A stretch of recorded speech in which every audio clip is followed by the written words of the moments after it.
September 13th, 1598. A king, once the most powerful man in the Christian world, lay dying in his austere bedchamber within the vast, cold stone of El Escorial, his body consumed not by the grandeur of his reign, but by the relentless, humiliating onslaught of disease and decay.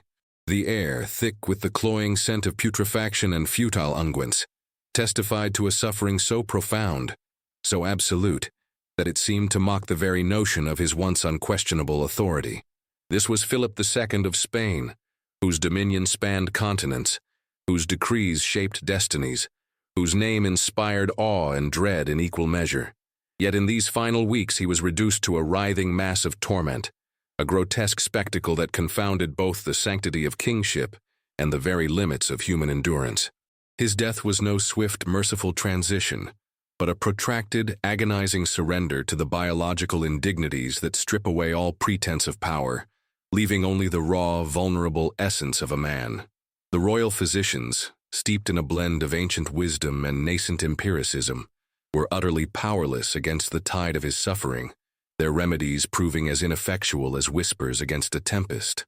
They ministered to his failing body with a desperate, ritualistic diligence, yet the outcome was never in doubt, only the cruel extension of the process. For 53 days, the monarch lay pinned by an excruciating combination of gout, fevers, and the festering horrors of bed sores that gnawed through flesh and bone, exposing viscera, attracting the very insects that would later devour his remains.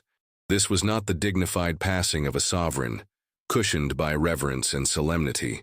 It was a brutal, slow-motion immolation, an intimate crucifixion witnessed by a terrified court whose members navigated the suffocating proximity of a decaying empire in human form.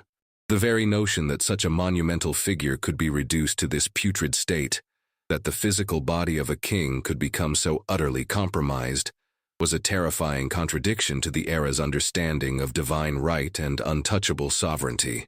It was a macabre theater of suffering, playing out within walls built to house eternity, where the most potent ruler faced a defeat no army could avert, no treasury could buy off. The silence of the royal attendants was heavy, pregnant with a mixture of fear, sorrow, and perhaps a nascent understanding of the fundamental fragility of all earthly power.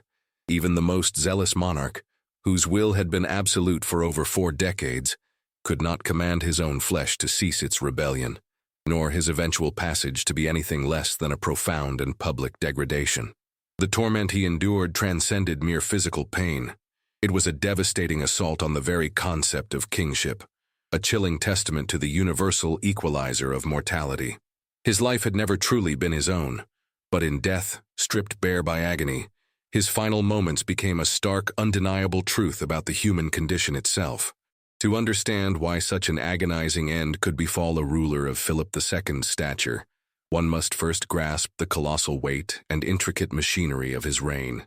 Philip II, King of Spain, Portugal, Naples, Sicily, and the Netherlands, lord of vast territories in the Americas, Africa, and Asia, stood at the apex of a global empire upon which the sun truly never set. His power was not merely territorial. It was steeped in the fervent Catholicism that defined his life and his governance. He saw himself as God's instrument on earth, the defender of the true faith against Protestant heresy and Ottoman expansion, a role that lent his rule an almost sacred inviolability. The Escorial, his monumental palace monastery mausoleum, stood as a physical embodiment of his austere piety, his administrative meticulousness, and his boundless ambition.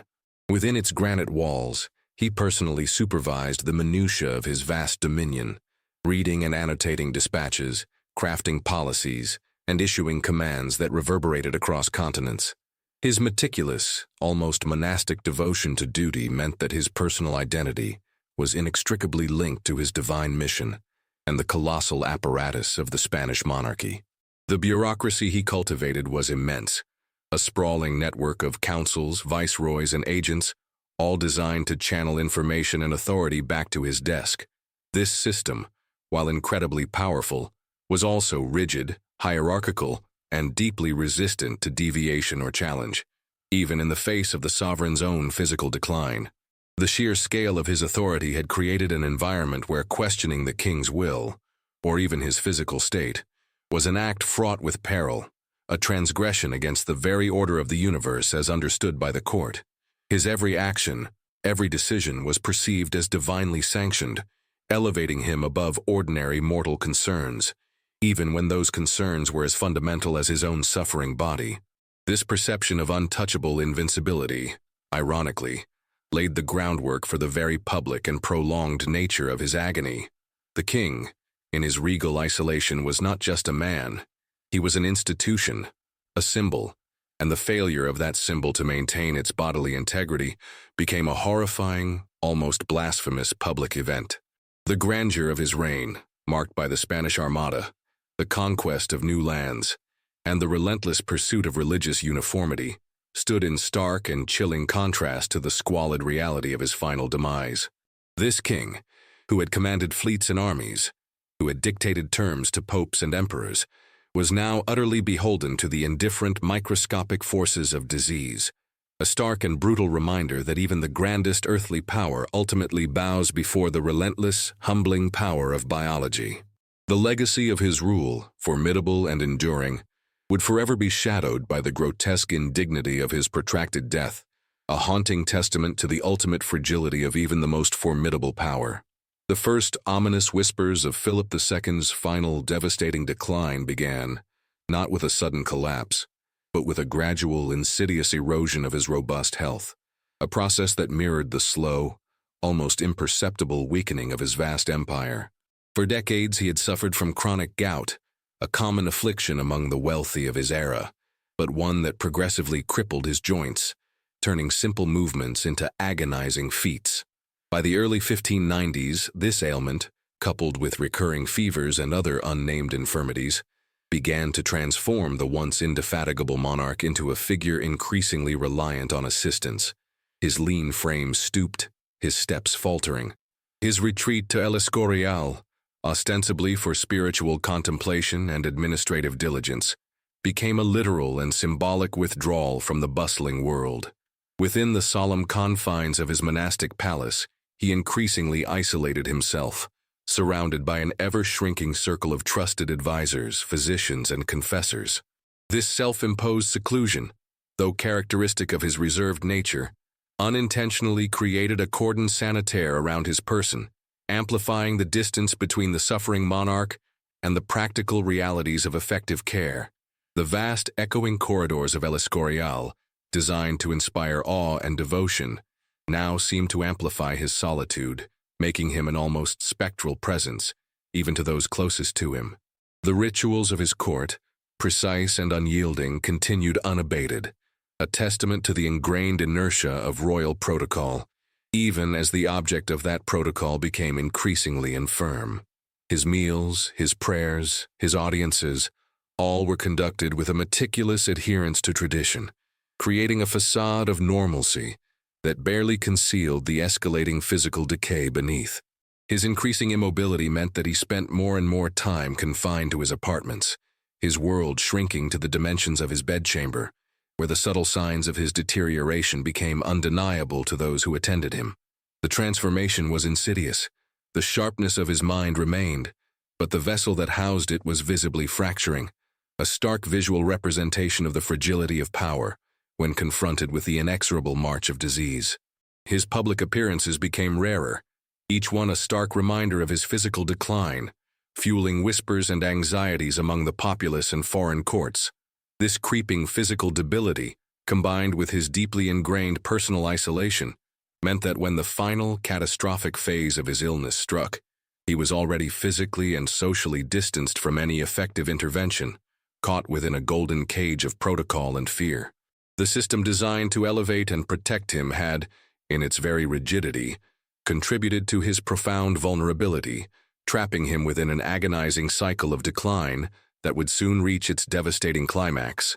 The man who had been the epicenter of a global empire was becoming a prisoner within his own failing flesh, a poignant and terrifying testament to the ultimate limits of even the most absolute authority.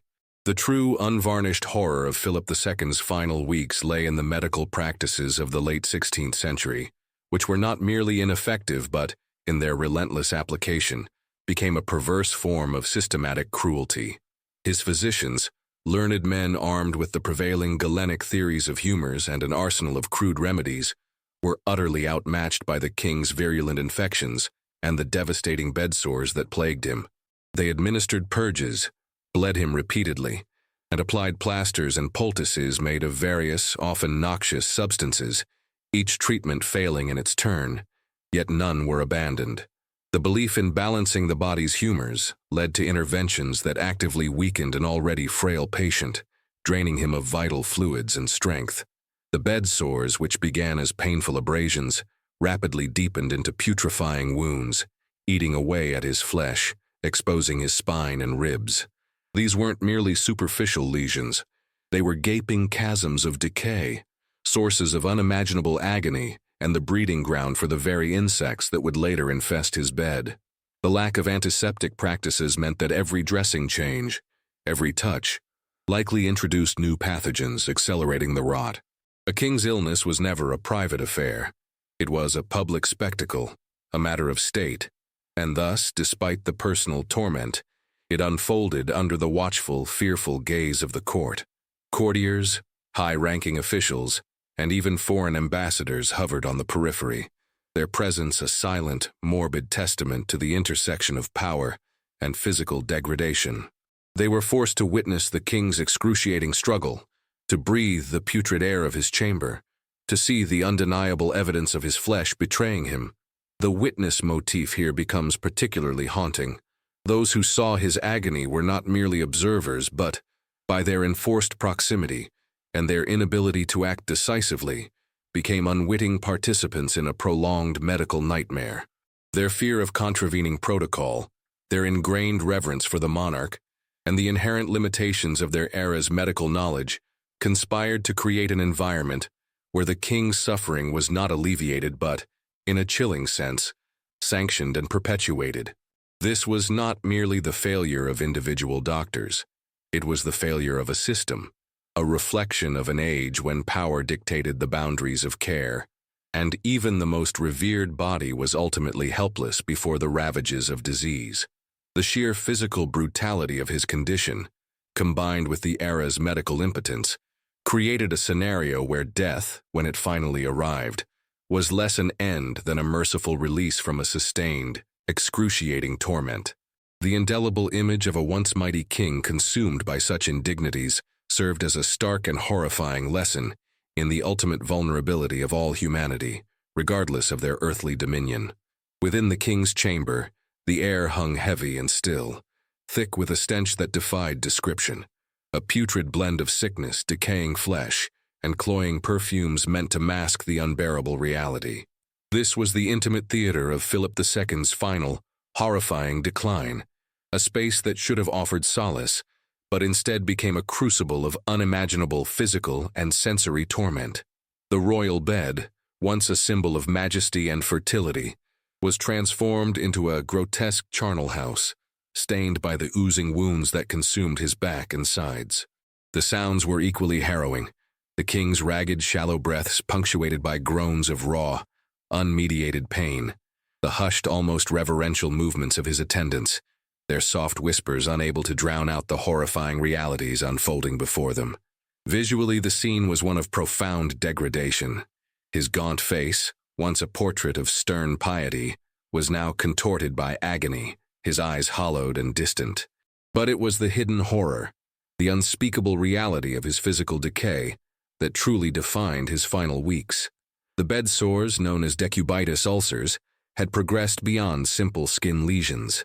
They had burrowed deep, exposing bone, creating festering pockets of necrotic tissue. It was from these suppurating wounds that the insects came, maggots attracted by the decaying flesh, colonizing the very body of the most powerful monarch in Europe. This image, visceral and repellent, stands as a devastating testament to the ultimate indignity he faced. For a man who had meticulously controlled every aspect of his empire, every detail of his life, this loss of bodily autonomy, this invasion by the lowliest of creatures, represented the ultimate humiliation. The contrast between the opulent, almost sacred surroundings of his royal apartments within the Escorial and the horrific reality unfolding upon his person could not have been starker. Marble floors, ornate tapestries, and religious artworks adorned the walls, silent witnesses to a sovereign's excruciating public unraveling.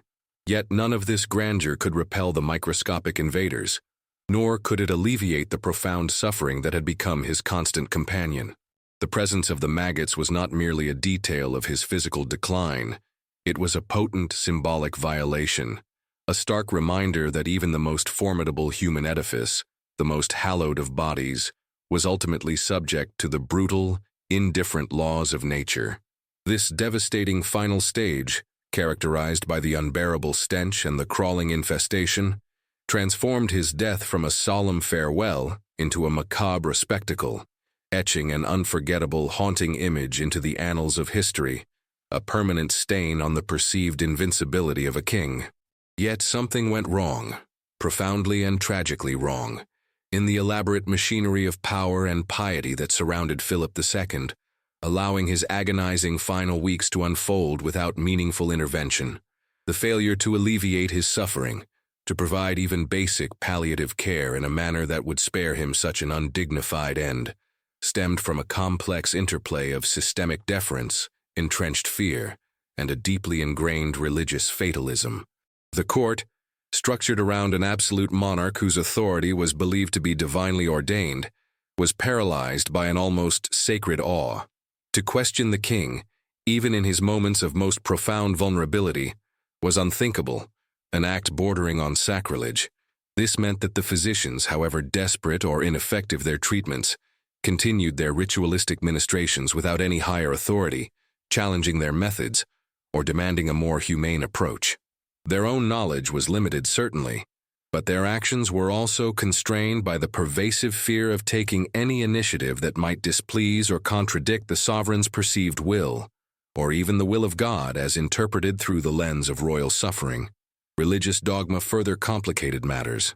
Suffering, particularly for a devout king, could be interpreted as a form of divine purification, a penance for sins, or a test of faith. To actively interfere too aggressively with such a divinely ordained process might have been seen as impious. The king himself, a deeply spiritual man, likely embraced his pain with a stoic resignation, perhaps even viewing it as a path to salvation. This fatalistic acceptance, however, inadvertently contributed to the prolonged agony, as it diminished any imperative for radical medical intervention or a challenge to the existing inadequate forms of care. The potential political ramifications of the king's death also loomed large. His son and heir, the future Philip III, and various factions within the court might have had complex motivations that subtly influenced the extent or nature of intervention. While direct malice is rarely alleged, the sheer inertia of the system, coupled with the immense stakes of a royal succession, could easily have stifled any genuine impulse for effective, compassionate action. This tragic oversight was not the result of a single malicious act, but rather the cumulative effect of a society's unquestioning reverence for power, its limited medical understanding, and its complex religious interpretations of suffering. The system meant to protect him, to elevate him to an almost divine status, had, in its very rigidity and fear, become an unwitting executioner, condemning him to an agonizing, prolonged demise. The public complicity in this horror was not active, but passive. The collective inability to challenge the established order, even when that order led to such profound human torment, became a chilling testament to the dangers of unquestioning obedience and the tragic failure of empathy within the cold embrace of absolute power. Within the suffocating confines of his bedchamber, amidst the putrid air and the creeping sensation of decay, Philip II's torment transcended the physical, delving into the realms of profound psychological and spiritual agony. For a man whose life had been defined by absolute control over his vast empire, his meticulous bureaucracy, and his own unwavering piety, the complete loss of bodily autonomy must have been a devastating blow to his very essence. His devout Catholicism, which had been the bedrock of his reign and his personal identity, now confronted him with the ultimate test. Did he view this agonizing putrefaction as a divine trial, A purification of the soul before God? Or did the sheer, unrelenting brutality of his suffering shake the foundations of his faith, forcing him to confront a God whose will seemed inscrutably cruel? He had lived a life of rigorous self-discipline, suppressing personal desires for the perceived greater good of his faith and his kingdom. Now, his body, the very vessel of his will, was betraying him in the most public and humiliating way imaginable. The constant presence of others, forced to witness his decline, would have amplified his humiliation, turning his private agony into a grotesque public spectacle.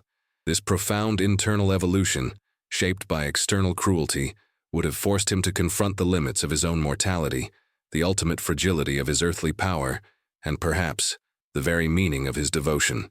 He who had meticulously planned every detail of his kingdom was now utterly helpless, unable to command even a moment of peace from his rebellious flesh. The psychological trauma of his body failing, of being consumed by the very processes of life he could not control, must have been immense. He dictated his last will and testament from his bed, demonstrating his mental acuity, even as his body disintegrated around him, a testament to his indomitable spirit, even in the face of such profound physical degradation.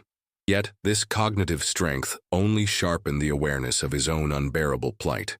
He was a man accustomed to absolute command, now reduced to begging for a slight adjustment of a pillow to alleviate an unbearable pressure. The contrast between his past authority and his present helplessness would have been a constant, agonizing refrain in his mind. This was not merely the death of a king. It was the ultimate stripping away of all pretense, revealing the raw, vulnerable humanity beneath the crown. His spiritual journey, which had always been a solitary and intense one, reached its zenith in this crucible of suffering as he grappled with the ultimate questions of life, death, and divine purpose, all while his flesh slowly yielded to the inevitable, horrifying embrace of the grave. This was not an anomaly. It was a reflection of the intricate and often brutal relationship between power, piety, and corporeal suffering in the late 16th century. Philip II's agonizing demise, rather than being an isolated incident, illuminated broader societal views on death, disease, and the perceived sacredness of the divine right of kings. In an era where disease was often seen as a divine judgment or a test of faith, suffering, especially for a monarch, could be rationalized as part of a larger, inscrutable divine plan. This mindset contributed to the acceptance of prolonged agony, as it was believed to hold spiritual significance, a purgative process for the soul. The very concept of the king's body was imbued with a dual nature, both profoundly human and, by virtue of his anointing, almost sacred. This paradoxical belief meant that while his physical ailments were recognized, the inherent dignity of his office often overshadowed any immediate imperative to alleviate his suffering beyond conventional, often ineffective, means. The king's physical presence, even in decay, remained a potent symbol of the state's enduring power, even as his humanity was being horrifically eroded. Society, accustomed to public displays of suffering, from judicial torture to religious penance, would not have found the mere fact of agony shocking in itself. What was perhaps more unsettling was the visceral proximity of decay to the highest office, the stark reminder that even the most elevated human being was ultimately subject to the same biological indignities as the lowliest peasant. The public's gaze, though often indirect, was drawn to the royal chamber, where the boundaries between the sacred and the profane blurred. The spectacle of the king's body yielding to putrefaction was a powerful, if terrifying, confirmation of mortality's dominion over even the most powerful. This moral inversion meant that the king's suffering revealed not justice in the human sense, but perhaps a deeper, more unsettling truth about vulnerability, the limits of human control, and the chilling indifference of nature to social hierarchies. It underscored that the systems designed to elevate and protect the monarch, from his court to his physicians, from his religious advisors to the very architecture of his palace, could not ultimately shield him from the fundamental processes of decay. The image of the king's body, once a source of absolute power, becoming a feast for insects, stands as a haunting commentary on the ultimate triumph of the natural world over human constructs of authority, a chilling testament to the universal equalizer of death. The The legacy of Philip II's horrific death, far from being a mere historical footnote, cast a long, spectral shadow over the subsequent reign and cemented a haunting truth about the limits of power. Immediately following his demise, the meticulous Spanish court ensured a funeral of unparalleled solemnity, an elaborate ritual designed to restore the shattered illusion of royal inviolability and transfer authority smoothly to his son, Philip III. Yet, the memory of the stench, the visible evidence of his putrefaction, and the horrifying accounts of insects consuming his flesh proved indelible. This wasn't merely the end of a king. It was a brutal public stripping away of all dignity, a stark reminder that even the most absolute monarch was ultimately a prisoner of his own decaying flesh. It was not justice in any conventional sense. It was a warning not only to his successor about the inherent fragility of the human condition, but also a chilling caution to any who believed that immense power could somehow transcend the brutal realities of biology. His agonizing death stripped bare the pretense of divine untouchability that so often cloaked European monarchs. For his son, Philip III, who inherited a kingdom reeling from his father's relentless, often oppressive policies, the specter of that undignified end must have loomed large, a constant unspoken reminder of the ultimate vulnerability that awaited even him. The image of the king, whose will had been absolute for over 4 decades, finally surrendering in such an agonizing, humiliating manner, profoundly shaped how his reign would be remembered. The black legend surrounding Philip II, already potent during his lifetime, found new, gruesome fuel in the manner of his passing, solidifying the image of a king whose piety bordered on fanaticism and whose rule was tinged with an almost Gothic darkness.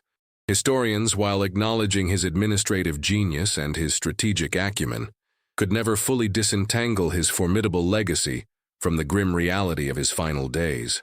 The haunting presence of his agonizing death, a testament to the inescapable truth of mortality, became an enduring narrative thread, perpetually reminding future generations of the stark contrast between the ephemeral nature of earthly power and the universal, undeniable force of biological decay. His final weeks, defined by the raw spectacle of his body's rebellion, became a somber ethical lesson, whispered through generations, about the ultimate impotence of even the mightiest will against the relentless, indifferent march of nature. We must remember that the questions raised by Philip II's final, agonizing days resonate far beyond the gilded confines of the Escorial, enduring through the centuries as a sobering reflection on power, vulnerability, and the chilling silence of complicity. The contrast between human ambition, the relentless drive to build vast empires, to wield absolute authority, to shape the course of history and biological inevitability, the humble, undeniable truth of decay and death, is starkly, even brutally, illustrated in his final, protracted suffering. Serves as a haunting reminder that the most elaborate systems of power, the most fervent beliefs in divine right, and the most meticulously constructed hierarchies are ultimately powerless against the fundamental processes of life and death that govern all flesh. The king, once the living embodiment of an empire's might, became a visceral testament to the ultimate vulnerability of even the most powerful. His ordeal forces us to confront the chilling reality that the system meant to protect him, to uphold his sacred authority, had, in its very rigidity and fear, become his executioner, passively allowing his agonizing torment to play out. There was no direct act of malice, no overt cruelty.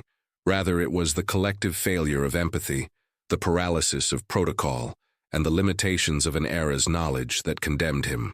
This historical narrative, therefore, is not merely a recounting of past events. It is an invitation to consider our own shared historical memory and moral values. What does it reveal about societies that prioritize deference over compassion? What lessons do we draw from the public's complicity, however passive, in witnessing such profound suffering without intervention? The story of Philip II's death is a mournful insight into the human condition, a sobering realization that even a king's body is but mortal, and that true dignity lies not in power, but in the capacity for compassion. It leaves us with a profound, enduring question. How do we, as a society, Ensure that the most vulnerable, regardless of their station, are protected from indignity, and that the systems meant to serve and safeguard do not, through their very design, become instruments of prolonged torment. There is no narrative closure, only a poignant, haunting echo of a king's last, undignified moments, a perpetual warning etched into the collective memory against the dangers of unquestioning authority and the tragic fragility of human life.